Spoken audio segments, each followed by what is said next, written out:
Assalamualaikum warahmatullahi wabarakatuh. Pokoknya, pokok NWDI. Alhamdulillahirabbil alamin. Alhamdulillahi hamdal hamidin. Alhamdulillahilladzi bi ni'matihi tatimmus shalihat. Alhamdulillahilladzi an'ama 'alaina ni'matal imani wal islam. Alhamdulillahilladzi jama'ana fi hadzal majlis at-thayyibil mubarak. Alhamdulillah ala minanihi wa ifdalih. Asyhadu an la ilaha illallah wahdahu la syarikalah wa asyhadu anna sayyidana wa maulana Muhammadan abduhu wa rasuluh la nabiyya ba'dah. Allahumma shalli ala hadzal nabiyil karim imamil muttaqin imam al-ghuril muhajjalin imamin nahdiyyin wa nahdiyat wa ala alihi wa ashabihi wa man tabi'a hudahu bi ihsanin ila yaumiddin. Allahumma asli ummata Muhammadin sallallahu alaihi wasallam wa farij an ummati Muhammadin sallallahu alaihi wasallam warham ummata Muhammadin sallallahu alaihi wasallam wanshur wahfaz wa ayyid nahdhatal watani fil alamin haqqi Muhammadin sallallahu alaihi wasallam. Amma ba'du. Yang saya hormati dan saya muliakan Bapak-bapak, para tamu undangan yang berkesempatan hadir pada pagi hari ini, baik yang dengan fisiknya maupun yang melalui Zoom meeting secara online. Semuanya saya hormati dan saya muliakan. Yang saya hormati dan muliakan para pengurus organisasi tanpa kecuali, baik jajaran pengurus besar Nahdlatul Wathon Diniyah Islamiyah ataupun jajaran pengurus wilayah yang tadi telah dilantik dan dikukuhkan, jajaran pengurus badan otonom yang juga telah dilantik dan dikukuhkan, dan juga jajaran lembaga amil zakat nasional NWDI yang juga telah dilantik dan dikukuhkan, serta dua perwakilan khusus NWDI Mesir dan Yaman yang juga telah dilantik dan dikukuhkan. Semuanya saya hormati dan saya muliakan. Para panitia acara halal bihalal, pengurus wilayah NWDI dan pengukuhan pada pagi hari ini yang telah mengerahkan upaya, berikhtiar dan menyiapkan tempat dan seluruh fasilitas pada hari ini ya, dalam keadaan yang tidak biasa. Yang saya tahu bukanlah sesuatu yang mudah. Alhamdulillah dapat berjalan dengan baik. Karena itu saya menyampaikan secara khusus kepada panitia acara ini, jazakumullahu khairan katsirah. Terima kasih. Mudah-mudahan ini menjadi satu langkah baik yang diberkahi untuk kita semua. Berjuang melaksanakan visi dan misi dari suatu kendaraan dakwah, suatu wadah berjuang yang bernama Nahdlatul Wathon Diniyah Islamiyah. Bapak, Ibu, dan saudara-saudara sekalian, kita sudah menyimak pembacaan pengurus dari Bapak Sekjen PBNW yang cukup panjang tadi. Memang tidak disingkat ya. Tidak diwakili penyebutannya oleh pengurus inti, tapi semuanya disebut ya. Karena ini memang adalah pengukuhan. Dan tidak semua yang disebut namanya itu memang hadir ya.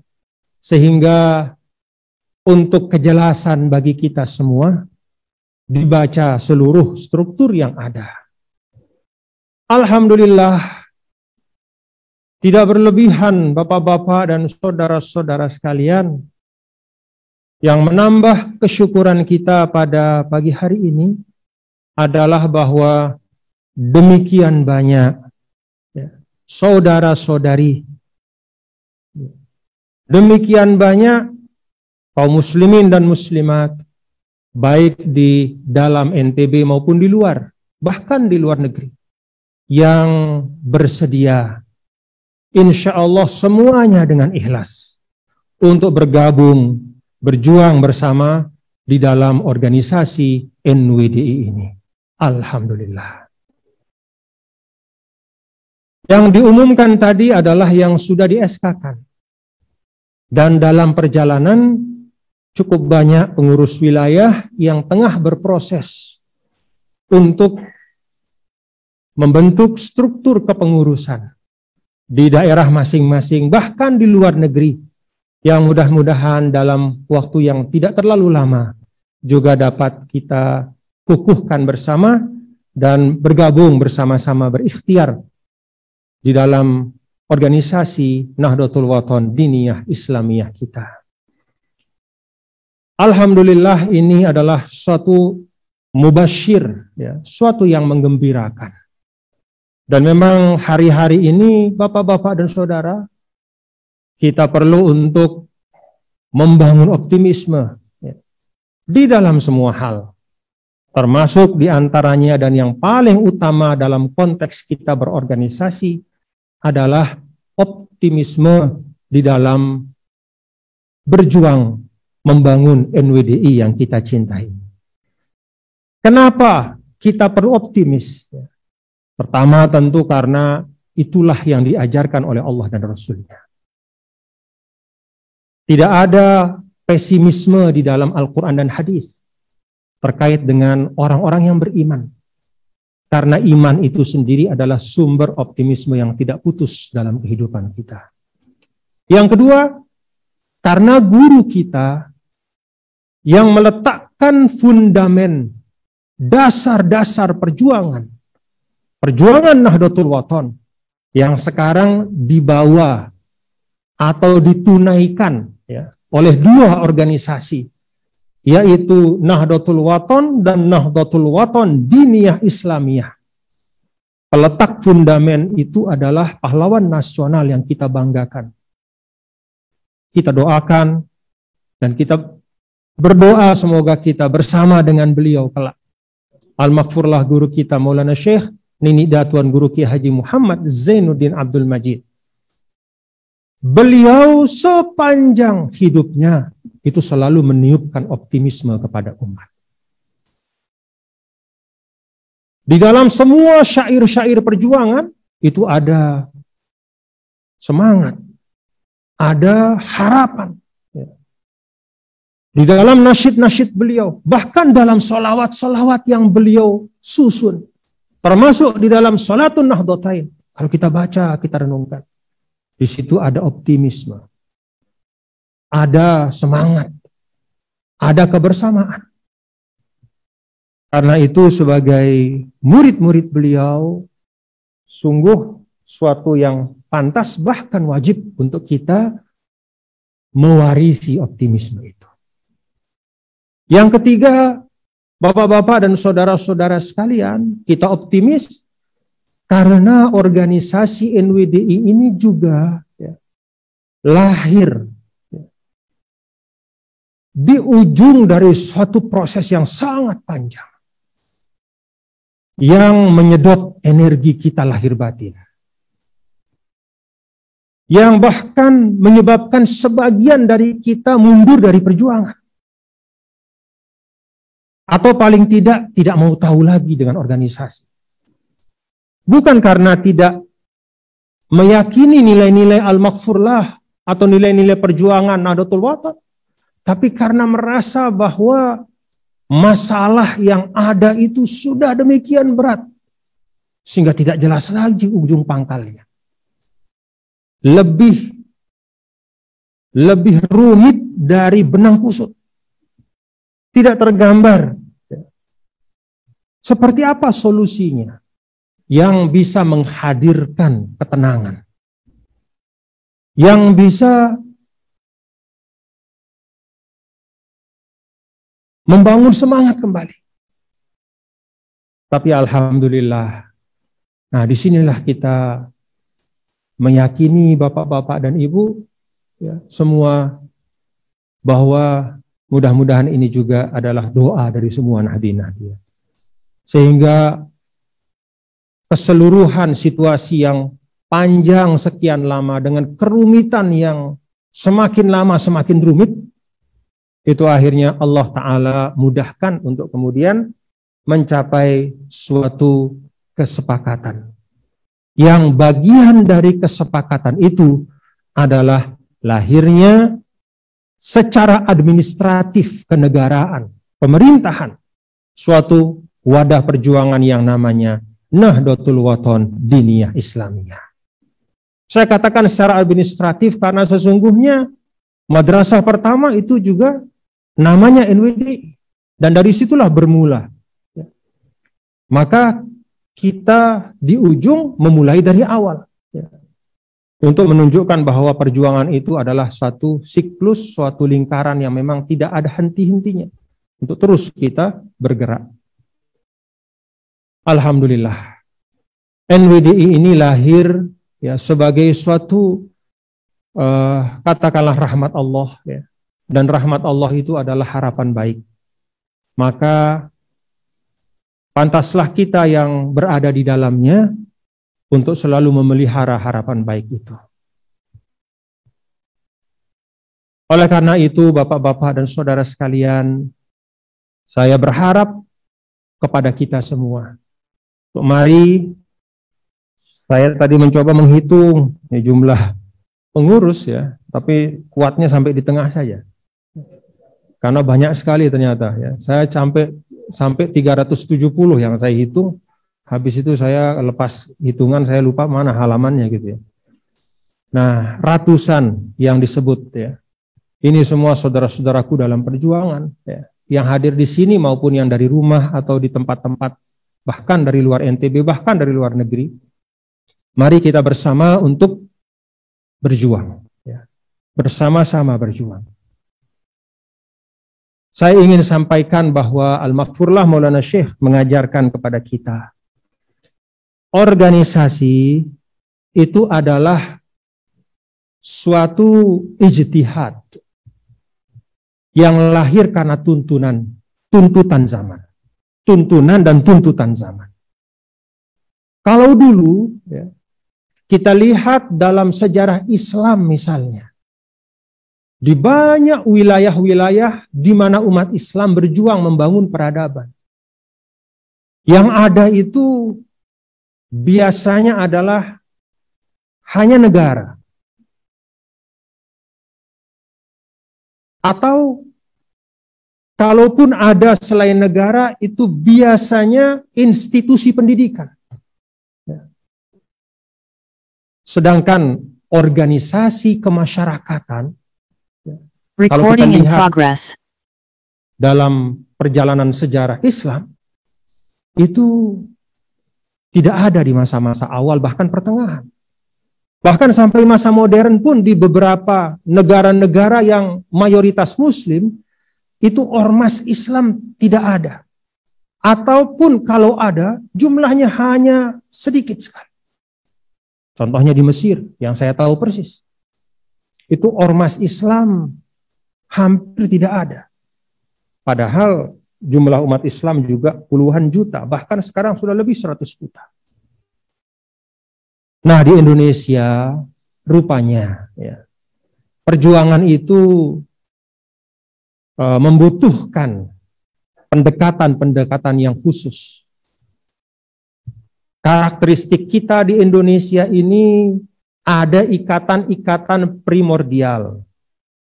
Ada ikatan-ikatan sosial yang kemudian bisa menjadi dasar ya, di dalam kita membuat suatu organisasi kemasyarakatan. Dan itulah yang kalau kita perhatikan sebagai khazanah ya dari yang disebut sebagai Islam di Indonesia. Kalau kita ke Malaysia pun tidak seperti di Indonesia, apalagi negara Arab. Bahkan kalau di negara Arab itu dalam tanda kutip bisa dicurigai atau dipandang aneh kalau membuat suatu ormas, organisasi kemasyarakatan. Sulit, tapi di Indonesia menjamur. Dan itulah memang keadaan dan situasi yang ada. Nah, karena itu menyadari ini, saya ingin pesan kepada bapak-bapak saudara ya, bahwa pelajaran dari dibangunnya organisasi ini menunjukkan bahwa guru besar kita Al-Maghfurullah Maulana Syekh itu orang yang sangat terbuka ya, untuk membuat dan menciptakan instrumen perjuangan yang sesuai dengan tuntutan zaman, yang sesuai dengan kebutuhan lokal ya. Ada lokalitas di situ yang dihargai, yaitu corak dari umat Islam yang ada di Indonesia, yang memang suka menghimpun diri ya, di dalam organisasi. Karena itu semangat ini saya minta bapak-bapak saudara untuk dipegang dan dibawa. Bahwa ketika kita berorganisasi, mari kita kembangkan ya, wawasan yang terbuka. Al-infitahiyah. Jadi jangan kita terkungkung dengan diri kita sendiri. Jangan kita seperti katak dalam tempurung. Kecuali kalau kita memang ingin menjadi organisasi tempurung. Dari sudah lama, ya, sekian lama kita bicara tentang perjuangan ini adalah perjuangan yang berskala nasional. Bahkan kalau doa Al-Maghfurullah itu berskala global. Wansyur wahfaz wa ayyid nahdlatal watan fil alamin. Itu kan global. Tapi ternyata banyak di antara kita yang masih berpikir sangat lokal. Nah, saya minta buang pikiran itu.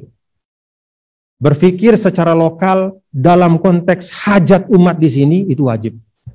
Tapi menutup diri terhadap perkembangan di luar, terhadap katakanlah organisasi-organisasi di luar tidak mau bekerja sama, tidak mau membangun hubungan yang baik, tidak mau mengajak yang di luar untuk mengenal NWDI, mengenal Al-Maghfurullah Maulana Syekh dan mengajak bersama, itu adalah sikap yang harus kita tinggalkan. Dan bolehlah saya bersyukur, saya membaca tadi pengurus-pengurus yang telah dikukuhkan, alhamdulillah. Banyak sekali saya baca para pengurus NWDI ini ya, bukan orang NTB, ya, tapi orang dari luar NTB, ya. Bukan hanya suku Sasak, tapi juga suku luar Sasak, bahkan bukan hanya Samawa dan Bojo, bahkan ada dari Jawa, dari Sunda, dari Sumatera, dari Kalimantan. Alhamdulillah, ini alamat baik. Mari kita berpikir terbuka seperti Al-Maghfurullah mengajarkan kita. Jangan mensakralkan sesuatu yang tidak sakral. Jangan membekukan sesuatu yang tidak boleh dibekukan.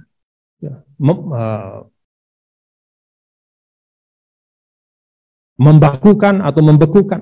Tidak menerima perubahan.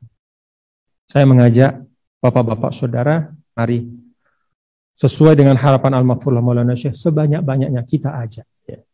Kalau di NTB sudah maklum dan ma'ruf lah. Ya. Tapi di luar NTB, mari. Karena kita yakin yang beliau sampaikan dan ajarkan kepada kita itu nilai yang relevan. Bukan hanya untuk kita, tapi untuk semua. Ya. Bagaimana Al-Maghfurullah Maulana Syekh dari awal mengajarkan kita kecintaan kepada Indonesia yang bersamaan dengan kecintaan kepada agama. Diperjuangkan bersama-sama. Bagaimana Al-Maghfurullah Maulana Syekh mengajarkan kita untuk menyikapi dinamika yang ada di negara kita ini dengan sikap yang arif, bijaksana. Dan orientasinya adalah kemaslahatan untuk semua. Nah, itu kita hidupkan ya. Itu yang saya harapkan dari bapak-bapak dan saudara-saudara. Terakhir saya ingin menyampaikan, bapak-bapak dan saudara, ya saya yakin kita semua yang ada di sini dan di luar ruangan ini, yang bergabung dengan NWDI sebagai pengurus, ya, saya yakin bapak-bapak saudara, kita meniatkan, ya, menawaitukan, ya, keberadaan kita di NWDI ini sebagai ladang ibadah. Betul bapak-bapak ya, ibu? Ladang ibadah. Bukan ladang mencari nafkah. Ladang ibadah bukan hanya kerja duniawi berarti. Tapi ladang ibadah itu artinya sesuatu yang kita kerjakan untuk kemudian kita lihat hasilnya kelak di akhirat. Sebagai bagian, ya, dari melaksanakan kewajiban kita sebagai seorang muslim. Ibadah. Nah, karena itu saya ingin pesan 4 hal. Ya. Bagaimana agar kerja-kerja kita pada saat yang sama menjadi ibadah. Lelah-lelah kita ada hitungannya di sisi Allah.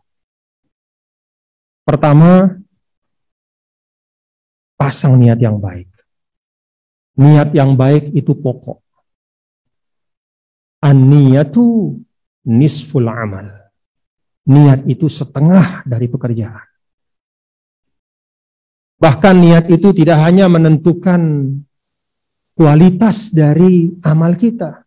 Niat itu menentukan status dari amal kita. Apakah dia hanya amal yang A sampai Z-nya selesai di dunia, ataukah amal yang kemudian melampaui dunia ini? Akan kita lihat hasilnya di akhirat kelak. Itu dari niat. Maka saya mengajak kita, mari semua yang hadir, yang bergabung, yang bersama-sama, yuk kita luruskan niat kita. Yang belum berniat, ya berniat mulai sekarang, bahwa saya ber-NWD ini adalah niat lillahi ta'ala, saya menunaikan perintah Allah, ya, yaitu berjuang untuk kebaikan melalui NWD ini. Yang kedua, amal-amal kita itu menjadi ibadah kalau memang substansinya juga baik. Dan dalam Islam, substansi yang baik itu pertama, dia bersesuaian dengan pesan agama. Apa pesan agama yang paling pokok? 5 hal yang disebut dengan maqasid syariah. Memelihara agama, memelihara jiwa, memelihara kehormatan atau keturunan, memelihara akal, dan memelihara harta. Ketika kita ber-NWDI, apa hubungannya dengan 5 hal ini? Alhamdulillah, NWDI itu kalau kita lihat visi misinya, di situ ada hifzuddin. Karena kerja-kerja NWDI itu berkaitan dengan bagaimana mensyiarkan ajaran-ajaran agama di tengah masyarakat. Masuk dia hifzuddin. Di situ juga masuk hifzul aql. Karena satu dari ranah dakwah utama kita di pendidikan. Memelihara akal. Memelihara rasionalitas. Yang dengannya lah kita lebih mulia dari semua makhluk di dunia ini. Karena itu berjuang melalui NWD itu substansi yang baik. Karena memang dia bersesuaian dengan pesan agama. Bersesuaian dengan maqasid syariah. Lalu karena kita tinggal di Indonesia dan dalam Islam kita diperintahkan untuk menghormati kesepakatan kita, maka hal yang baik itu selain yang sesuai dengan tuntunan agama, juga sesuai dengan tuntunan perundang-undangan dan peraturan yang ada. Itu substansi yang baik. Karena itulah Al-Mahfurlah mengajarkan kita untuk taat hukum. Taat pada NKRI ini. Karena ini kesepakatan kita. Kalau ada misalnya, katakanlah satu sudut pandang dalam tanda kutip baik atau tidak dilarang oleh agama. Katakanlah misalnya dalam konteks sistem politik, kita baca dalam sejarah Islam itu ada namanya khilafah. Itu terjadi dalam sejarah Islam. Tidak bisa juga dihapus, itu terjadi. Tapi tidak hanya perspektif itu yang menentukan sesuatu itu perlu atau tidak kita perjuangkan. Tapi juga ada perspektif yang lain, hal yang kedua, yaitu ketaatan pada kesepakatan kita. Kalau hanya melihat dari satu sisi, tapi meninggalkan sisi yang lain, maka yang terjadi bisa jadi ada 1-2 maslahah, tapi ada ribuan mafsadah yang terjadi. Fitnah di mana-mana, perpecahan di antara kita. Karena itu baik itu tidak hanya baik menurut agama, tapi juga taat pada hukum, kesepakatan, konstitusi, apalagi dalam konteks kita berbangsa bernegara. Dan yang ketiga, itu sesuai dengan tatanan nilai etika. Maka yang baik itu bukan hanya substansi yang baik, bukan hanya secara normatif dia baik, tapi juga kita pastikan sesuai dengan etika dan kepantasan. Maka saya senang, alhamdulillah, ya inilah kita mentaati prokes ini juga bagian dari menyesuaikan situasi yang tidak biasa ini. Jadi bukan hanya ayo kita kumpul, ayo kita ngaji. Kan baik ngaji, tidak boleh dilarang. Iya baik, tapi apakah etis, apakah pantas? Dalam keadaan seperti kita pandemi misalnya, itu kemudian kita tidak mempedulikan protokol kesehatan. Dengan alasan misalnya takdir Allah sehat atau sakit, hidup atau mati. Islam memandang kehidupan secara keseluruhan, tidak sepotong-potong.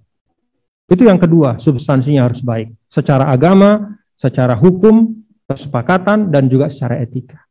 Lalu yang ketiga, kerja itu menjadi ibadah kalau diproses dengan baik. Prosesnya harus baik.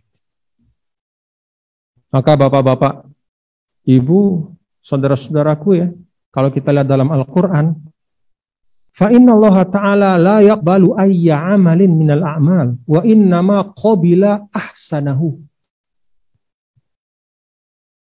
إِنَّ اللَّهَ لَا يُضِيعُ أَجْرَ مَنْ أَحْسَنَ عَمَلًا. Jadi Allah itu tidak menerima sembarangan amal-amal yang kita katakan baik.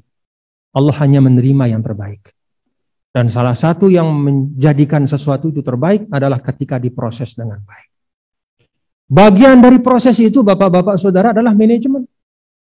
Jadi kalau kita berniat untuk syiar Islam melalui NWDI, lalu kita pastikan program-program kita itu memang baik substansinya, maka harus kita proses dengan baik. Dan bagian dari memproses yang baik adalah memanage. Manajemen itu proses itu manajemen. Baik itu menyangkut sumber daya, baik itu menyangkut personil, baik itu menyangkut ruang dan waktu, semua harus diatur dengan baik. Itulah yang membedakan antara jamaah dengan jam'iyah. Kalau jamaah itu sembarang kumpul, kalau jam'iyah itu ada tatanannya. Maka kita baca tadi, ya, di dalam kita simak tadi yang dibaca itu kan ada ketua, wakil ketua dan seterusnya. Dengan satu catatan, manajemen dalam pandangan Islam ya, itu bukanlah manajemen yang tahti fauqi atau struktural. Secara kaku, tetapi lebih kepada manajemen yang fungsional, yang memberdayakan. Tidak boleh karena misalnya saya ketua umum, saya menganggap jajaran saya adalah bawahan saya, tidak boleh. Itu adalah mitra dalam perjuangan. Kita lihat saja Rasul, beliau menamakan yang mendampingi itu bukan pengikutku, tapi sahabatku. Ini catatannya. Jadi kita kepemimpinan di NWD ini kepemimpinan fungsional. Karena itu tidak harus ya segala sesuatu dari A sampai Z-nya harus ditentukan oleh ketua. Baik di wilayah, di PB, di perwakilan luar negeri, di badan otonom, ya. Kecuali pada hal-hal yang sangat strategis. Tapi kalau hal-hal yang sifatnya konsolidasi internal, hal-hal yang sifatnya kegiatan-kegiatan yang memang nyata-nyata sesuai dengan program-program dari masing-masing kita, laksanakan saja. Bergerak. Masing-masing lajnah silahkan bergerak. Hal-hal yang sangat penting menyangkut prinsip-prinsip. Termasuk diantaranya misalnya membuat kesepakatan dengan katakanlah organisasi yang lain. Atau elemen di luar organisasi. Maka itu tentu harus ya, berdasarkan kesepakatan semua, sepengetahuan ketua, sepersetujuan, diproses dengan baik. Tapi hal-hal selain itu, yang bersifat teknis, operasi, silahkanlah berkreasi. Organisasi itu dalam Islam bagian dari muamalah, ya, bukan bagian dari akidah dan ritual ibadah. Muamalah itu asasnya ibda'i ijtihadi, berinovasi dan berkreasi. Silahkan. Makanya saya senang juga, alhamdulillah, dari struktur saja sudah terlihat semangat yang berbeda. Karena saya lihat hampir di semua kepengurusan itu ada bagian yang menangani data dan informasi, dan ini baru. Ya. Kalau dulu jarang sekali dalam kepengurusan ada bagian data, informasi, publikasi. Sekarang ini saya lihat hampir semua. Tolong yang belum ada dilengkapi saja. Ya. Karena itu bagian yang sangat penting. Saya berharap semakin banyak di pengurusan, ya, wilayah, daerah, cabang apa yang menangani bagian itu. Karena itulah yang menjadi sarana dakwah kita. Kalau majelis taklim yang hadir 100-200, tapi kalau dengan publikasi yang baik bisa sampai ke 1.000-2.000 orang, bahkan 10.000 orang, bahkan seluruh dunia. Jadi silahkan berkreasi, bapak-bapak saudara. Ya. Jadi nunasang arahan, nah itu kalau hal-hal sangat penting. Ya. Kalau hal-hal yang teknis operasional silahkan lah, bapak-bapak. Ya. Dan itu yang kalau kita lihat ketika Rasulullah SAW mengutus Sayyidina Mu'az bin Jabal kan ditanya, Mu'az ini, saya mau kirim ke Yaman, siap. Saya tanya, bagaimana engkau memutuskan masalah nanti? Saya akan cari di Al-Quran. Kalau kamu nggak ketemu gimana? Saya cari dari petunjukmu ya Rasulullah. Kalau nggak ketemu gimana? Saya gunakan akal pikiran saya. Dengan sungguh-sungguh untuk mencari kemaslahatan. Nabi kemudian pegang dadanya dan mengatakan, segala puji bagi Allah yang telah memberikan taufik kepada utusan dari Rasulullah Sallallahu Alaihi Wasallam. Bagian ketiga itulah kreativitas. Dan bahkan ingin satu hal saya ingin sampaikan ya. Bahkan ya ketika kita bermurid kepada Al-Maghfurullah Maulana Syekh, ini saya katakan tegas saja ya. Ketika kita bermurid kepada beliau, ya, cara bermurid yang terbaik itu, kalau kita lihat, katakanlah analognya di dalam mazhab fikih kita, mazhab Syafi'i, kan cara bermurid itu ada dua. Pertama qaulan, yang kedua manhajan. Qaulan itu artinya apa? Semua fatwa dari imam itulah yang dilaksanakan. Tapi kalau kita lihat di mazhab Syafi'i, tidak sedikit pendapat yang ditarjih oleh mazhab yang dijelaskan oleh Imam Nawawi beda dengan apa yang difatwakan atau diputuskan oleh Imam Syafi'i pada waktunya, pada masanya. Itu namanya mengikut secara manhajan. Kenapa kok bisa fatwanya beda? Ya karena situasi strategisnya beda. Karena perubahan masa, ya, kan fatwa itu kan menurunkan hukum Allah ke bumi, kan begitu. Membahasakan, mengaktualisasikan. Bagaimana dia bisa mendarat dengan baik? Kalau yang didaratkan itu misalnya katakanlah mobil tapi didaratkan di laut, kan tenggelam dia. Jadi mobil itu harus dimodifikasi dulu jadi mobil amfibi baru dia bisa mendarat. Itu yang perlu saya ingin sampaikan ya, sehingga petuah-petuah Al-Maghfurullah pun ya, yang pernah beliau keluarkan, apalagi dalam konteks yang sangat khusus, tidak serta-merta, lalu kemudian gampang-gampang dikutip, lalu kemudian dijadikan sebagai legitimasi, lalu kemudian dikatakan bahwa memang sudah beginilah. Jangan menzolimi beliau. Karena kemalasan kita untuk berpikir dan berjuang, lalu kita sandarkan semua ke beliau. Tidak boleh seperti itu. Mari kita ikuti. Kalau memang yang beliau warisi itu adalah sifatnya ma'thurat, ya tentu qaulan. Hizib, ya nggak boleh dirubah hizib itu. Ya. Lagu-lagu perjuangan terus. Salawat-salawat jangan diganti-ganti. Tapi kalau sesuatu itu merupakan respon terhadap situasi, entah itu sosial, entah itu ekonomi, entah itu politik atau apapun, kita sesuaikan. Itu namanya manhajan. Jadi kita mengikuti beliau bukan dari produknya, tapi dari cara beliau bernalar dan mengambil keputusan.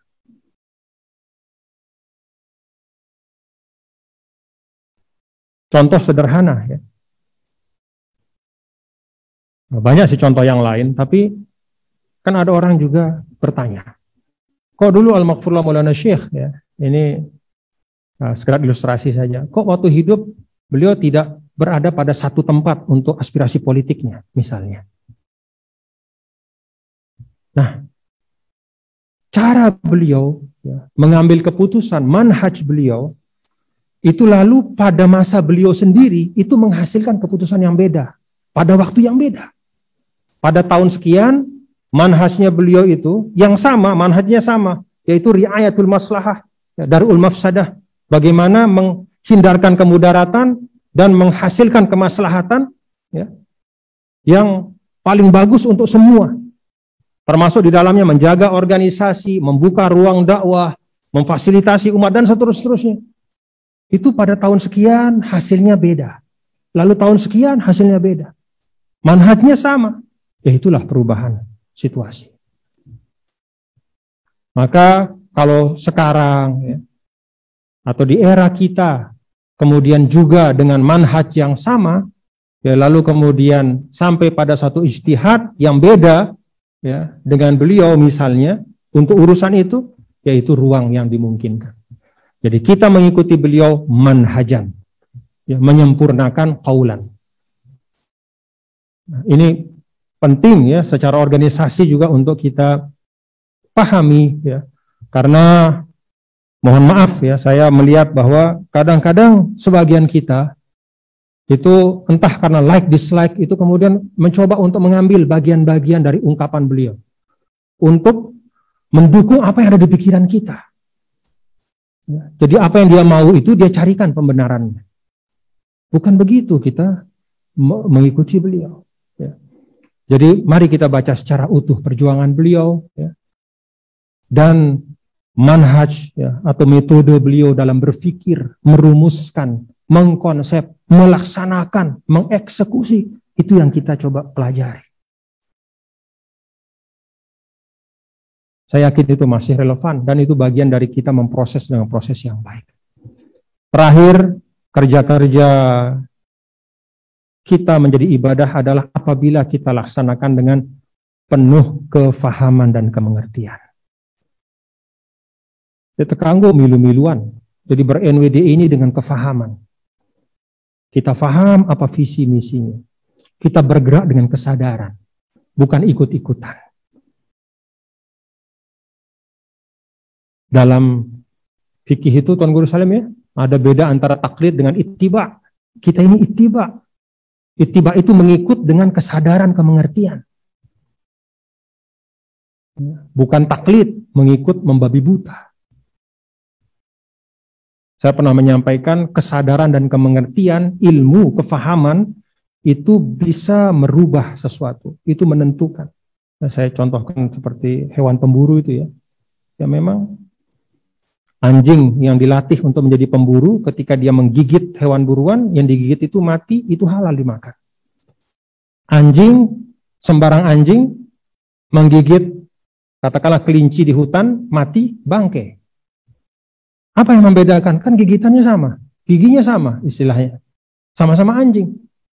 Yang satu menggigit dengan kemengertian, dia ditugasi oleh tuannya untuk menjadi alat pemburu, bukan untuk kenyang dia. Maka dia kejar itu, dia gigit, itu seperti anak panah yang dilepaskan. Itu kemengertian. maka yang dia gigit itu menjadi halal dimakan. Yang satu ini menggigit, ya memang dia gigit saja secara instinktif. Dorongan biologi, dorongan nalurinya memang dia mau makan itu. Maka sama-sama mati, yang satu bangkai haram dimakan, yang satu halal. Hewan buruan.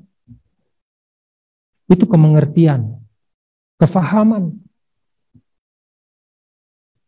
Dalam konteks hewan saja, agama membedakan. Hewan yang bertindak dengan kemengertian diapresiasi oleh agama. Apalagi manusia. Tapi hewan manusia, hewan apa? Dan juga manusia yang milu-miluan, ya milu-miluan wah jadinya. Ikut-ikutan saja. Wallahu a'lam bishawab. Mudah-mudahan apa yang saya sampaikan ada manfaatnya untuk kita semua. Sebagai pengingat, Bapak-bapak, Ibu, saudara-saudara sekalian, dan di akhir saya bersyukur, berterima kasih, saya berdoa untuk kita semua. Mudah-mudahan apa yang kita lakukan pada hari ini diridhoi oleh Allah Subhanahu wa taala dan menjadi ibadah untuk kita semua dengan niat yang baik, dengan substansi yang baik, diproses dengan proses yang baik dan dilaksanakan dengan penuh kemengertian dan kepahaman. Aqulu qouli hadza wa astaghfirullah li wa lakum minal a'idin al-faizin al-maqbulin. Minal a'idin al-faizin al-maqbulin. Minal a'idin al-faizin al-maqbulin. Wallahu muwaffiq wal hadi ila sabilir rasyad. Assalamu alaikum warahmatullahi wabarakatuh.